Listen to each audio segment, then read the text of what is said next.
Hello and welcome to education academy. तो polity के एक नए चैप्टर में आपका स्वागत है। तो आज हम जो है पॉलिटी के अंदर संघ और उसके क्षेत्र के बारे में बात करेंगे, यानी कि यूनियन एंड इट्स टेरिटरीज के बारे में बात करेंगे। तो ये जो चैप्टर है यूनियन एंड इट्स टेरिटरीज यानी कि संघ और उसका क्षेत्र। अब इसमें आपको याद रखना है कि इसका उल्लेख जो है संविधान के भाग 1 में आर्टिकल 1 से 4 के बीच किया गया है।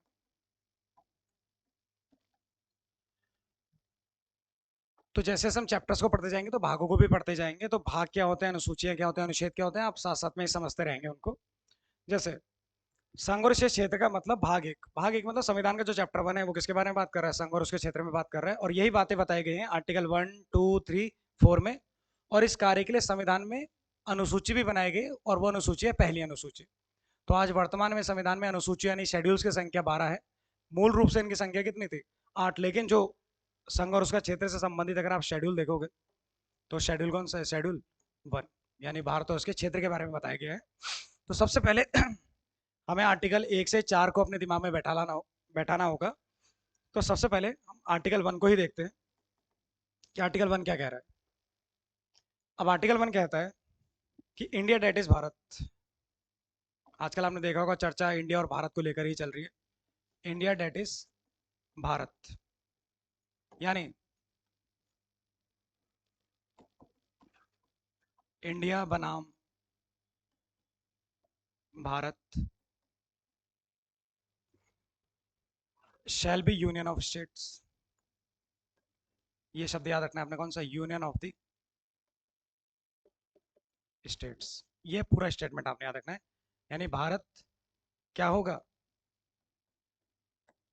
राज्यों का संघ होगा। अब कायदे से जब इसमें लिखा जाना था तो कायदे से लिखा जाना था फेडरेशन ऑफ स्टेट्स लिखा जाना था। क्या लिखना था यहाँ पे, अंग्रेजी में क्या लिखा जाना था इसको, फेडरेशन ऑफ स्टेट्स। क्योंकि भारत में संघीय व्यवस्था तो है जो कनाडा से ली गई है। लेकिन आपको एक बात ध्यान रखना है कि संविधान में फेडरेशन ऑफ स्टेट शब्द का प्रयोग नहीं किया गया, फेडरल शब्द का क्या नहीं किया गया, प्रयोग नहीं किया गया। तो जहां लिखा है ना राज्यों का संघ होगा, यानी कि उसका मतलब है शैल बी यूनियन ऑफ स्टेट। तो संघ की जगह या फिर फेडरेशन की जगह हमने कौन सा शब्द प्रयोग में लाया है, यूनियन शब्द प्रयोग में लाया है। तो ये क्वेश्चन आपके पेपर में पूछा जा चुका है। तो आपने याद रखना है इंडिया डेट इज भारत, आपने दोनों स्टेटमेंट को याद रखना है। तो इंडिया बनाम भारत राज्यों का क्या होगा, संघ होगा। तो आर्टिकल 1 इसी की बात कर रहा है। साथ में आर्टिकल 1 ये कह रहा है कि भारत का जो क्षेत्र होगा पूरा, उसमें कौन कौन से इलाके शामिल होंगे, भारत की टेरिटरी शामिल होंगी जो शेड्यूल 1 में भी लिखी है। भारत की यूनियन टेरिटरी शामिल होंगी, केंद्र शासित प्रदेश शामिल होंगे। साथ ही ऐसे क्षेत्र शामिल होंगे जो भारत के साथ क्या किए जाएंगे, सम्मिलित किया जाएंगे, या जिन टेरिटरीज का क्या किया जाएगा, जिन्हें एक्वायर किया जाएगा, एक्वायर टेरिटरीज। तो कभी आपसे पूछ ले कि इसमें शामिल कौन से हैं, तो भारत का क्षेत्र शामिल है, संघ और उसका क्षेत्र शामिल है, केंद्र शासित प्रदेश शामिल है। और इसका क्षेत्र में ये भी शामिल है कि भैया कोई भी टेरिटरी जिसका हम अधिग्रहण करते हैं, एक्वायर करते हैं, वो भी भारत के संघ में क्या हो जाएगी, शामिल हो जाएगी। तो आर्टिकल 1 सबसे पहले आपने याद रखना है कि आर्टिकल 1 का क्या अर्थ है। आर्टिकल 1 का अर्थ है India territories Bharat shall be union of states. और यूनियन शब्द का इस्तेमाल किया गया, फेडरल शब्द का इस्तेमाल नहीं किया गया। क्योंकि भारत का जो फेडरल सिस्टम है, भले सिस्टम तो फेडरल है लेकिन झुकाव जो हमारा एकात्मकता की ओर झुकाव है। यानी कि भारत के संघीय व्यवस्था के बारे में आप कह सकते हो कि फेडरल सिस्टम विद यूनिटरी बायस, या संघीय व्यवस्था लेकिन झुकाव किस तरफ, एकात्मकता की ओर। तो मैं उम्मीद कर रहा हूँ आपको आर्टिकल 1 जो है थोड़ा बहुत क्लियर हो रहा होगा। फिर इसके बाद हम देखते हैं आर्टिकल 2। अब आर्टिकल 2 क्या बात करते हैं, आर्टिकल 2 बात करता है admission and formation of new states. यानी कि नए राज्यों का क्या करना, गठन करना। लेकिन यहाँ पे नए राज्य के गठन से क्या मतलब है, या नए राज्यों के एडमिशन से क्या मतलब है। तो एडमिशन एंड, मैं स्थापना लिख देता हूँ सीधा, स्थापना किसकी, नए राज्यों की। अब यहाँ नए राज्य का मतलब क्या है, फॉर्मेशन ऑफ न्यू स्टेट का मतलब क्या है, ऐसे राज्य या ऐसे क्षेत्र जो भारत के बाहर के हों, जो भारत से कहाँ हो, के बाहर के हों। जैसा एग्जाम्पल सिक्किम। सिक्किम ऐसा क्षेत्र हुआ करता था जहाँ पे चोगल वंश का शासन था, जो भारत के बाहर का क्षेत्र था। और सिक्किम को जो है 35वें संविधान संशोधन के द्वारा भारत का सह राज्य या एसोसिएट स्टेट बनाया गया था। सह राज्य, संबद्ध राज्य, एसोसिएट। स्टेट बनाया गया था, जबकि 36वें संविधान संशोधन के द्वारा इसको पूर्ण राज्य का दर्जा दे दिया गया था, फुल फ्लैज स्टेट बना दिया गया था। लेकिन इसमें एक पेच है कि जब नए राज्य का गठन किया गया तो सिक्किम जो है भारत की टेरिटरी से बाहर था, तो भारत की टेरिटरी में ला करके इसको क्या किया गया, अधिग्रहण किया गया और इस नए राज्य का गठन किया गया। तो आर्टिकल 2 में नए राज्य की स्थापना का मतलब होगा भारत से बाहर से आने वाले क्षेत्र के राज्य के रूप में स्थापना करना। और जब सह राज्य सिक्किम बना था तो इसके लिए एक और आर्टिकल जोड़ा गया था इसी संशोधन 35वें संशोधन के द्वारा, उसको हम कहते हैं आर्टिकल 2A, संबद्ध राज्य, सिक्किम को संबद्ध राज्य का दर्जा। लेकिन जब 36वां संविधान संशोधन किया गया और पूर्ण राज्य का दर्जा सिक्किम को प्राप्त हो गया तो कौन सा आर्टिकल समाप्त कर दिया गया, आर्टिकल 2A को क्या कर दिया गया, निरस्त कर दिया गया। तो वर्तमान स्थिति इसकी क्या है, निरस्त है। लेकिन आपसे पूछेगा कि भैया 2A किसके लिए लाया गया था, तो आपने कहना है 2A किसके लिए लाया गया था, सिक्किम के लिए लाया गया था। दूसरा क्वेश्चन यहाँ पर आपको साफ साफ मिल जाता है, नए राज्य की स्थापना, उदाहरण के लिए आपने याद रखना है अभी फिलहाल के लिए सिक्किम। और 2A जो है, आर्टिकल 2 तो है नई राज्य की स्थापना, 2A सिक्किम के संबद्ध राज्य का दर्जा। लेकिन जब सिक्किम को अगले ही साल पूर्ण राज्य का दर्जा मिला तो संबद्ध राज्य वाला जो है वो आर्टिकल क्या कर दिया गया था, निरस्त कर दिया गया था। तो मैं उम्मीद कर रहा हूँ इसको भी आप समझ रहे होंगे आर्टिकल को। फिर आता है आर्टिकल 3, ये बहुत इंपॉर्टेंट आर्टिकल है, कई बार पेपर में पूछा जाता है। अब आर्टिकल 3 भी कह रहे हैं नए राज्यों की स्थापना, फॉर्मेशन ऑफ न्यू स्टेट, यानी कि क्या किए जाएंगे, नए राज्य स्थापित किए जाएंगे। नए राज्य लेकिन भारत के भीतर वाली टेरिटरीज से ही क्या किए जाएंगे, नए राज्य स्थापित किए जाएंगे। जैसे उत्तर प्रदेश से तोड़ करके क्या अलग निकाला गया, उत्तराखंड अलग निकाला गया, तो ये क्या है, नए राज्य की स्थापना। लेकिन बाहर से टेरिटरी नहीं आई, देश के भीतर की ही टेरिटरी को क्या कर दिया हमने, नए राज्य की स्थापना कर दी। इसी तरीके से आर्टिकल 3 में लिखा है कि राज्यों का नाम बदलना, जो पहले से ही राज्य है का उसका क्या किया जा सकता है, नाम बदला जा सकता है। नाम बदलना, राज्य के क्षेत्रफल को, जो पहले से राज्य है उसके क्षेत्रफल को यानी उसकी टेरिटरी को या तो बढ़ाना या फिर क्या करना, घटाना। तो नए राज्य की स्थापना, नया राज्य कैसे, आर्टिकल 2 वाला नहीं, आर्टिकल 3 वाला राज्य, राज्यों का नाम बदलना, उत्तराखंड का नाम या उत्तरांचल का नाम बदल के क्या कर दिया गया था, उत्तराखंड कर दिया गया था। या क्षेत्रफल को किसी राज्य के बढ़ाना या क्या करना, घटाना। ये सभी काम जो है ये कौन करेगी, संसद करेगी। कौन से आर्टिकल के तहत करेगी, आर्टिकल 3 के तहत करेगी। और किस बहुमत से करेगी, साधारण बहुमत से करेगी। तो इसको हम स्टेटमेंट को ऐसे बोल सकते हैं कि संसद साधारण बहुमत के द्वारा किसी राज्य की स्थापना कर सकती है, राज्य के क्षेत्रफल को बढ़ा सकती है, घटा सकती है, या फिर उस राज्य के नाम को क्या कर सकते हैं, बदल सकती है। ये सारे के सारे काम किसके होंगे, संसद के होंगे। तो ये एक और क्वेश्चन आपको यहाँ पे साफ साफ दिखाई दे रहा है।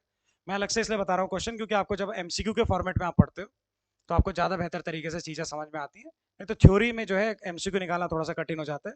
तो अभी आपको हाल फिलहाल में उत्तराखंड में ये वाला क्वेश्चन देखने को मिला होगा कि भैया साधारण बहुमत जो है, आर्टिकल 3 में कौन सा बहुमत है, साधारण बहुमत। अब मैं एक और पेज बताता हूँ आपको यहाँ से। पुराने लेक्चर में आपने सुना होगा बेरूबाड़ी मामला, हमने डिस्कस किया था बेरूबाड़ी मामला। मैं उम्मीद कर रहा हूँ आपको याद होगा बेरूबाड़ी मामला। बेरूबाड़ी मामला 1960, और मैंने आपसे कहा था बेरूबाड़ी जो है जगह का नाम है पश्चिम बंगाल में, जो भारत और बांग्लादेश के बीच विवादित था।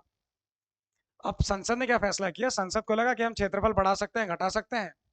तो हम क्या करते हैं कि आर्टिकल 3 के तहत भारत का कुछ क्षेत्रफल निकालकर किसको दे देते हैं, ईस्टर्न पाकिस्तान को दे देते हैं, जो आज का बांग्लादेश है उसको दे देते हैं।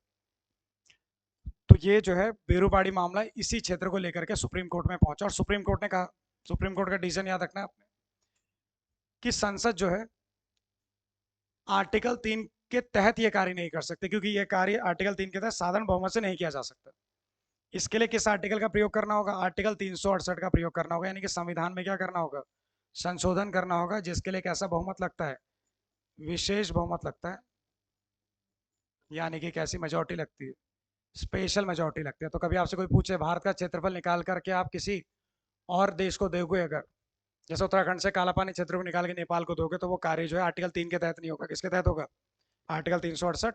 और ये बात किस कोर्ट केस में कही गई, सुप्रीम कोर्ट ने कही, किस बात मामले में, बेरूबाड़ी मामले में बात कही थी। तो इसको भी आपने क्या रखना है, याद रखना है। तो मैं उम्मीद कर रहा हूँ आर्टिकल 1, आर्टिकल 2, आर्टिकल 3 आपको याद हो रहा होगा। अब आर्टिकल आता है 4। आर्टिकल 4 बहुत ईजी है। आर्टिकल 4 में लिखा है कि भैया आर्टिकल 2 और 3 के तहत किए गए कार्यों के लिए कुछ क्या बनाए जाएंगे, कानून बनाए जाएंगे। और उन कानूनों के कुछ क्या पड़ेंगे, प्रभाव पड़ेंगे, जैसे कि अनुसूची शेड्यूल 1 में बदलाव। मैंने आपसे कहा था शेड्यूल 1 में क्या लिखा है, यूनियन और उसके टेरिटरीज के बारे में लिखा है। और शेड्यूल 4 में बदलाव, संविधान की अनुसूची 4 में बदलाव, 4 में राज्यसभा की सीटों के बारे में लिखा है। नए राज्यों का गठन होगा तो राज्यसभा को भी क्या मिलेंगे, या उन राज्यों को राज्यसभा में क्या मिलेंगे, सीटें मिलेंगी। तो शेड्यूल 1 और शेड्यूल 4 में भी क्या होगा, बदलाव होगा। यानी कि कुल मिलाकर इसमें वो प्रावधान है कि आर्टिकल 2 और 3 के तहत किए गए कार्यों का या उनके तहत बने कानूनों का क्या प्रभाव होगा। दूसरा ये भी कहता है कि 2 और 3 के तहत किए गए कार्यों को संविधान संशोधन ना माना जाए, या 368 के तहत संविधान का संशोधन ना माना जाए। तो ये क्या नहीं माने जाएंगे, ये कार्य 368 के तहत संविधान का संशोधन नहीं माने जाएंगे। तो मैं दोबारा से आपको एक बार रिव्यू दे देता हूँ उसका। तो भाग एक, ये भाग एक के अंदर आर्टिकल 104, आर्टिकल 1 क्या कहता है, India that is Bharat shall be union of state. तो कभी भी आपसे पूछे कि भारत राज्यों का क्या है, समूह है, संघ है, तो हमने कहना राज्यों का संघ है, या फिर ज्यादा इजी टर्म है कौन सा, यूनियन। और कौन से शब्द का प्रयोग नहीं किया गया, फेडरेशन शब्द का प्रयोग नहीं किया गया। और भारत की संघीय व्यवस्था कहाँ से ली गई है, कनाडा से ली गई है, ना कि अमेरिका से। फिर इसी में हमें पता है कि कौन से इलाके आते हैं, टेरिटरीज, यूनियन टेरिटरीज और एक्वायर्ड टेरिटरीज, यानी अधिकृत क्षेत्र भी इसमें आ जाते हैं। फिर आता है आर्टिकल 2, आर्टिकल 2 में नए राज्य की स्थापना, भारत से बाहर से आने वाले राज्यों की स्थापना। और ये जो है एक एग्जाम्पल हमने देखा था, सिक्किम का सह राज्य का दर्जा, उसके लिए आर्टिकल 2A जोड़ा गया था, निरस्त कर दिया गया 3500 संविधान संशोधन से। और 3600 संविधान संशोधन के द्वारा पूर्ण राज्य का दर्जा सिक्किम को मिला। तो 35 से 2A आया और 36 से 2A क्या हो गया, समाप्त हो गया। जब पूर्ण राज्य का दर्जा ही मिल गया तो सह राज्य वाली लिखने की कोई बात ही नहीं है। फिर हमने देखा था आर्टिकल 3 कि संसद साधारण बहुमत से क्या कर सकते हैं, राज्य के क्षेत्रफल को बढ़ा सकते हैं, घटा सकते हैं, नया राज्य का गठन कर सकते हैं, या फिर राज्य का नाम परिवर्तन कर सकते हैं, लेकिन अपनी टेरिटरी निकाल करके किसी अन्य देश को नहीं दे सकती। और आर्टिकल 4 2 और 3 के तहत, आर्टिकल 2 और 3 के तहत किए जाने वाले कार्यों को के लिए जो कानून होंगे उनका प्रभावी होना जो है आर्टिकल 4 में बताया गया। और ये कहा गया आर्टिकल 2 और 3 के कार्यों को क्या नहीं माना जाए, संविधान का संशोधन ना माना जाए 368 के तहत। ये तो हो गया एक आयाम, बेसिक आयाम। यहाँ से कई सारे क्वेश्चन अभी आपको हाल फिलहाल में अपने पेपर्स में दिखाई दिए होंगे।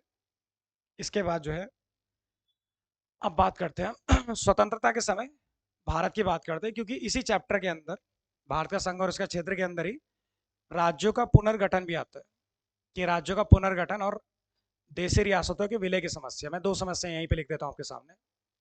एक था किसका विलय, देशी रियासतों का विलय,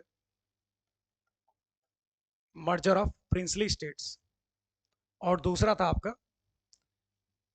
राज्यों का पुनर्गठन, reorganisation of the states.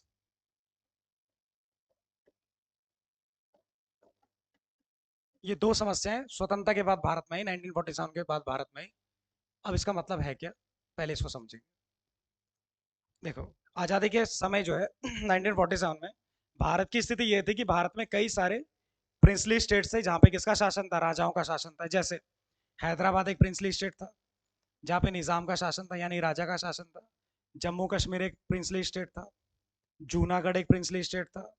Uttarakhand में आपका टिहरी एक प्रिंसली स्टेट था। और ऐसे कुल मिलाकर के भारत के अंदर जो है 552 से ज्यादा क्या थे, प्रिंसली स्टेट थे, या 552 तक क्या थे, प्रिंसली स्टेट। कुछ किताब में 562 भी लिखा होगा, 562 भी लिखा होगा, लेकिन फिलहाल आप मान करके चलो कितना, 552 क्या थी हमारी देशी रियासतें थी।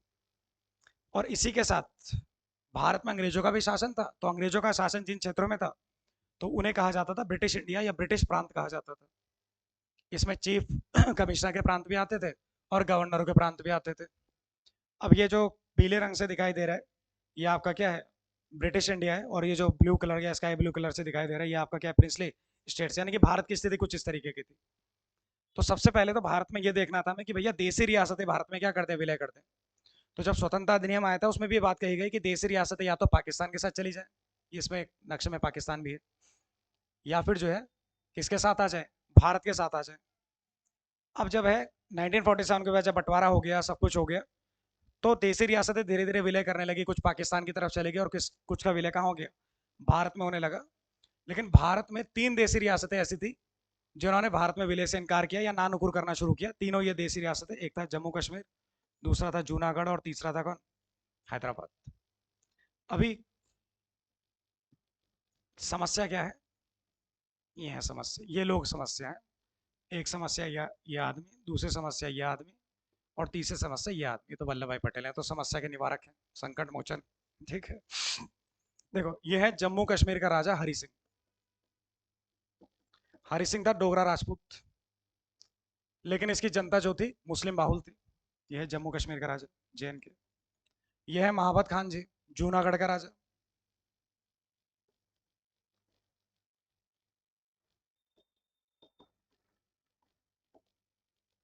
जूनागढ़ का राजा, जूनागढ़ गुजरात, नक्शा मैंने आपको दिखाया अभी। और ये है ओस्मान अली, हैदराबाद का निजाम। हैदराबाद एक विशालकाय देशी रियासत थी। तो इन तीन लोगों के सामने समस्या क्या थी? हरि सिंह हिंदू, जनता, इसकी जनता बहुल कौन सी? मुस्लिम। महाबत खान जी राजा मुस्लिम, जनता हिंदू। ओस्मान अली हैदराबाद, राजा मुस्लिम, जनता हिंदू।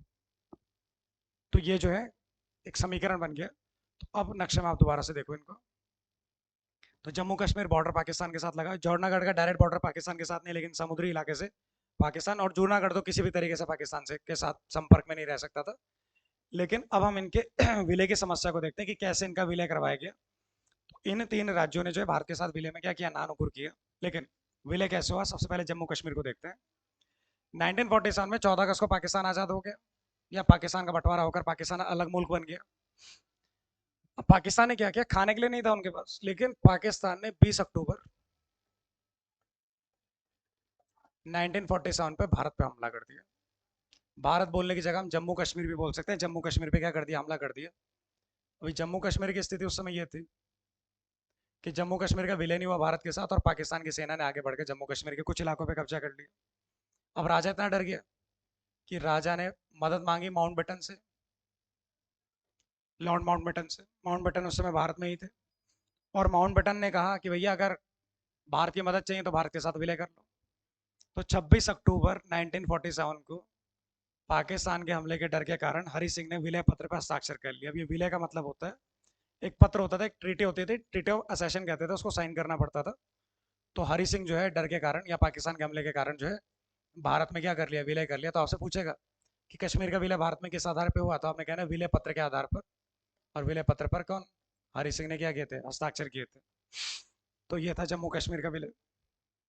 अब दूसरी कहानी आते हैं जूनागढ़ की। जूनागढ़ देख ले, ये रहा जूनागढ़ गुजरात में। तो गुजरात का सौराष्ट्र यहाँ पे क्या पड़ता है? आपका जूनागढ़ पड़ता है। अब जूनागढ़ में जो है महाबत खान जी जो है पाकिस्तान का समर्थक था। तो यहाँ क्या करवाया गया? यहाँ करवाया गया जनमत, जनमत संग्रह। गांधी जी के रिश्तेदारों की बहुत बड़ी भूमिका थी उस जनमत में। और इस जनमत में लोगों ने जनमत में जनता की राय मांगी जाती है, और जनता ने कहा कि हमें किसके साथ शामिल होना है? भारत के साथ शामिल होना है। तो जब जनमत हो गया भारत के साथ शामिल होने के बाद कि राजा नानुकुर कर रहा था, फिर भारत ने फौजें भेजी, तो राजा जो है भारत छोड़कर जो है भाग गया। और जूनागढ़ का भी क्या हो गया? भारत के अंदर क्या हो गया? जनमत के द्वारा विलय हो गया। तो जूनागढ़ भी आ गया जनमत के द्वारा। तो ये किस द्वारा? जनमत के द्वारा या जनमत संग्रह के द्वारा। फिर अगला नंबर लगा किसका? ओस्मान अली का। अब ये ओस्मान अली जो है बहुत अतरंगी आदमी था। इस ओस्मान अली ने क्या किया? इसने एक चाल चली। इससे पता चल गया कि भैया जूनागढ़ में जनमत संग्रह हुआ है, और जनमत में क्योंकि इसके इलाके में भी हिंदू बाहुल क्षेत्र था, हिंदू रहते थे, तो इसने एक अपना अर्धसैनिक बल जो है, रजाकार कहते हैं उनको, रजाकारों को छोड़ दिया। और रजाकारों ने क्या करना शुरू कर दिया? हिंदुओं को उनके क्षेत्र से खदेड़ना शुरू कर दिया। क्योंकि जनमत हो तो जनमत क्या ना हो पाए? सफल ना हो पाए। तो रजाकार जो है हिंदुओं को खदेड़ रहे थे। इसी बीच भारत सरकार ने जो है, भारत सरकार के वल्लभ भाई पटेल ने जो है एक ऑपरेशन शुरू करवाया जूनागढ़ में। ये जूनागढ़ कह रहा हूँ, हैदराबाद में। इसे कहते हैं ऑपरेशन पोलो, पुलिस ऑपरेशन कह लो। या कई लोग ये मानते हैं कि पोलो के मैदान बहुत ज़्यादा थे हैदराबाद में, इसलिए वहाँ क्या चलाया गया? कोड नेम जो था पोलो से चलाया गया, और इसे ऑपरेशन कैटरपिलर भी कहते हैं। तो ये 13 सितंबर से 18 सितंबर 1948 के बीच चलाया गया। तो ये जो है ओस्मान अली ने फिर ऑपरेशन पोलो के बाद क्या कर दिया? विलय पत्र पर हस्ताक्षर कर दिया। और ये पुलिस कार्रवाई या पुलिस ऑपरेशन के द्वारा भारत में क्या हो गया? शामिल हो गया। तो जो तीन देशी रियासतों ने विलय से इनकार किया था, वो विलय पत्र, जनमत और किसके द्वारा? फौजी कार्रवाई या पुलिस कार्रवाई के द्वारा भारत में क्या कर लिए गए? शामिल कर लिए गए। और इसके बाद लगभग सभी देशी रियासतों ने भारत के साथ विलय कर लिया। तो देशी रियासतों की समस्या तो समाप्त हुई, और इन समस्याओं का निपटारे का कार्य वल्लभ भाई पटेल ने किया था। तो वल्लभ भाई पटेल को इसीलिए भारत का क्या कहा जाता है? बिस्मार्क कहा जाता है। जिस प्रकार से जर्मनी के बिस्मार्क ने जर्मनी का एकीकरण करवाया था, इसी तरीके से भारत का एकीकरण करवाने का जो भूमिका है वो किसकी है? वल्लभ भाई पटेल। फिर अब आप सोच रहे होंगे ये कौन है? ये वल्लभ भाई पटेल के सचिव हैं, इनका भी बहुत बड़ी भूमिका है। इनका नाम है वीपी मेनन। तो सरकारी अधिकारी थे, इनकी बहुत बड़ी भूमिका। तो मेनन साहब और वल्लभ भाई पटेल ने, इसीलिए वल्लभ भाई पटेल को सम्मानित करने के लिए स्टैच्यू ऑफ यूनिटी बनाई गई है। और स्टैचू ऑफ यूनिटी जो है वल्लभ भाई पटेल के सम्मान में ही बनाई गई, इसलिए उसका नाम स्टैचू ऑफ यूनिटी रखा। यूनिफिकेशन ऑफ इंडिया किसने किया? वल्लभ भाई पटेल। तो मैं उम्मीद कर रहा हूँ यहाँ तक की समस्या आप समझ रहे होंगे। अब दूसरी समस्या हमने देखी थी कि भैया राज्यों के पुनर्गठन की समस्या। अब राज्यों का विलय हो गया भारत के अंदर। टीरी आपने देखा होगा 1949 में अगस्त में टीरी भी कहाँ विलय कर लिया? भारत में विलय कर लिया। अब देशी रियासतों का विलय हो गया, लेकिन फिर भी अगर आप आकार देखोगे तो राज्यों का आकार जो है बहुत ही बड़ा है, और इतने बड़े बड़े राज्यों का प्रशासन करना बहुत ही कठिन काम है। अब आप देख रहे होंगे कि दक्षिण भारत में आपको दिखाई दे रहा है मद्रास। मद्रास मतलब इसमें तमिलनाडु भी है, कुछ इलाका केरल भी है, कुछ इलाका कर्नाटक भी है, कुछ इलाका आपका क्या है आंध्र प्रदेश भी है, कुछ इलाका आपका क्या है तेलंगाना आंध्र प्रदेश दोनों। अब इतना बड़ा राज्य का प्रशासन कैसे चलेगा? तो राज्य का क्या करना पड़ेगा? पुनर्गठन करना पड़ेगा। पुनर्गठन मतलब राज्य को तोड़ करके अलग अलग भागों में बांटना पड़ेगा। लेकिन आधार क्या रखें, किस आधार पर? तो समस्या यही तो है कि किस आधार पर पुनर्गठन किया जाए। तो इसके लिए कुछ आयोग और समितियां बैठाई गई। अब आपने इन आयोगों पर ध्यान देना है। सबसे पहले आता है 1948 का एस के धार आयोग, या धार आयोग हम इसे कहते हैं। तो धार आयोग जो है न्यायाधीश थे इधर। तो इनसे पूछा गया कि भैया राज्यों का पुनर्गठन कैसे करें? तो एस के धर ने कहा कि राज्यों का पुनर्गठन जो है वो प्रशासनिक सुविधा के अनुसार किया जाना चाहिए, एडमिनिस्ट्रेशन के अनुसार किया जाना चाहिए, यानी कि किसके अनुसार? प्रशासन। और किस बात को नकार दे, किस आधार पर नहीं किया जाना चाहिए? भाषा के आधार पर नहीं किया जाना चाहिए, क्योंकि भारतीय जो है उस समय भाषा के आधार पर क्या कर रहे थे? राज्यों की मांग कर रहे थे, जिसको नकार दिया गया और प्रशासन को आधार मानने की बात कही गई। तो 1948 में क्या आया? धारा आयोग। अब जब इसकी 1948 में रिपोर्ट आ गई तो इसकी रिपोर्ट की जांच करने के लिए 1948 में एक और समिति बैठाई गई। इसका नाम है कौन सी समिति? जेवीपी समिति। जेवीपी समिति का मतलब है जवाहरलाल नेहरू वल्लभ भाई पटेल पट्टाभी सीतारामैया। तो इस समिति ने भी अपनी रिपोर्ट प्रस्तुत की और इस समिति ने भी कहा कि भैया किसको आधार नहीं माना जाना चाहिए? भाषा को आधार नहीं माना जाना चाहिए। किसके आधार पर? प्रशासन के आधार पर क्या होना चाहिए? राज्यों का पुनर्गठन होना चाहिए। लेकिन इसके बाद एक समस्या उत्पन्न हुई। मैंने आपसे कहा था ये मद्रास से जो है आंध्र प्रदेश और तेलंगाना पूरा क्षेत्र मद्रास में ही शामिल था। तो ये जो व्यक्ति दिखाई दे रहे हैं पोटाई श्री रामलू, गांधीवादी नेता थे। तो 1952 में 56 दिन के अनशन के बाद इनकी हो गई मृत्यु। ये आपको तारीख भी दिख रही होगी, 15 दिसंबर 1952 को इनकी क्या हो गई? मृत्यु हो गई। अब ये अनशन क्यों कर रहे थे? ये क्या कर रहे थे? मद्रास से तेलुगु भाषियों के लिए एक पृथक राज्य की मांग कर रहे थे। पृथक राज्य वो बनेगा, आंध्र बनेगा आगे। तो तेलुगु भाषियों के लिए मद्रास से एक अलग राज्य निकालना है, आंध्र प्रदेश निकालना है। 1952 में इनकी मृत्यु हो गई और जैसे इनकी मृत्यु हुई तो आंदोलन उग्र हो गया। तो 1953 में भाषा के आधार पर पहले राज्य का गठन करना पड़ा, जबकि भाषा को नकार रहे थे। उसका नाम है आंध्र प्रदेश। तो कभी आपसे पूछे कि भाषा के आधार पर गठित पहला राज्य पता हो तो आपने किसको बताना है? आंध्र प्रदेश को बताना है। 1953 में इसका क्या हुआ? गठन हुआ। अभी एक राज्य की मांग को मान लिया गया भाषा के आधार पर, तो बाकी के राज्य भी चिल्लाएंगे कि भैया हमें भी भाषा के आधार पर ही राज्य चाहिए। तो इसके बाद एक और समिति बनाई गई। उस समिति को हम कहते हैं फजल अली समिति, कह रहा हूँ आयोग, फजल अली आयोग या राज्य पुनर्गठन आयोग। उसके अध्यक्ष फजल अली थे, तो ये नाम से जाना गया फजल अली। 1953 में बना फजल अली आयोग। 1955 में इस आयोग ने अपनी रिपोर्ट दी और इस आयोग ने कहा कि ठीक है कि भाषा को राज्य पुनर्गठन का आधार माना जा सकता है, लेकिन केवल भाषा को नहीं, प्रशासनिक सुविधा को भी माना जाना चाहिए। लेकिन इन्होंने स्वीकार कर लिया कि भाषा राज्य पुनर्गठन का क्या होगी? आधार होगी। तो 1955 में जब राज्य पुनर्गठन आयोग की रिपोर्ट आई तो इसी के बाद 1956 में एक अधिनियम पारित किया गया, उसका नाम है राज्य पुनर्गठन अधिनियम।